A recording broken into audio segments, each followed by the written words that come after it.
incredible driver. I believe it. Yeah. Now, how do you program that? We do our testing on like an ice lake in Sweden. Oh, really? Yeah, and like Norway and Canada and a few other places. Porsche does a lot of that too. New Zealand as well. They do a lot of they do some of their driver training school on these frozen surfaces. So you're just, the car's going sideways whether you like it or not, and you have to learn how to slide into corners and how to adjust. Well, electric cars have really great traction control because the reaction time is so fast. Right. So with a gasoline car, you've got a lot of latency. It takes a while for the engine to react, and but for electric motors, incredibly precise. That's why, like, you can imagine, like if you had like a printer or something, you wouldn't have a gasoline engine printer. That would be pretty weird. Or like a surgical device. It's going to be an electric motor on the surgical device on the printer. The gasoline engine's going to be just chugging away. It's not going to have the reaction time. But to an electric motor, it's operating at the millisecond level. So it can turn on and off traction within like inches of getting on like let's say you drive a patch of ice, it'll turn traction off and then turn it on a couple inches right after the ice, like if there's a little patch of ice. Because in the frame of the electric motor, you're moving incredibly slowly. You're like a snail. You're a snail. You're just moving so slowly. Because it can see at 1,000 frames a second. And so it's like, say, one Mississippi, it just thought about things 1,000 times. So it's realized that your wheels are not getting traction. It understands there's some slippery surface that you're driving on. Yes. And it makes adjustments in real time. Yes.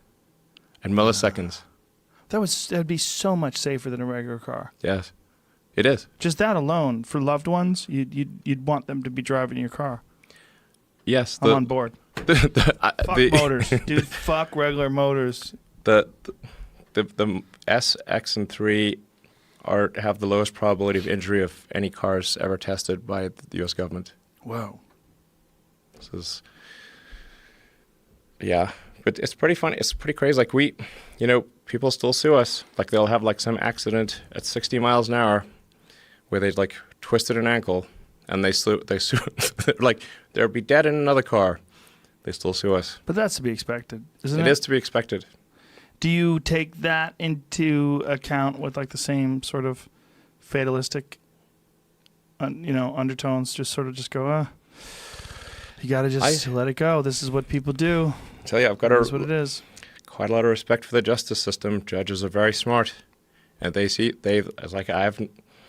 so far I've found judges to be very good at justice, because I like what like, and juries are good too. Like, they're actually quite good. People, you read about, like, occasional errors in the justice system. Let me tell you, most of the time, they're very good. And like, the guy I mentioned that who fell asleep in the car and he rode over a cyclist. And, and that was what encouraged me to get autopilot out as soon as possible. That guy sued us. He sued you for falling asleep? Yes, I'm not kidding. He blamed it on the new car smell. What? Yes. He blamed him falling asleep on your new car smell. There's a lawyer. This is a real thing that happened. Somewhere there's a lawyer that thought that through in front of his laptop before he wrote that up. Yes, he got a lawyer and he sued us, and the judge was like, "This is crazy. Stop bothering me." No. Thank God. Yes. Thank God. Thank God there's a judge out there with a brain. I tell you, judges are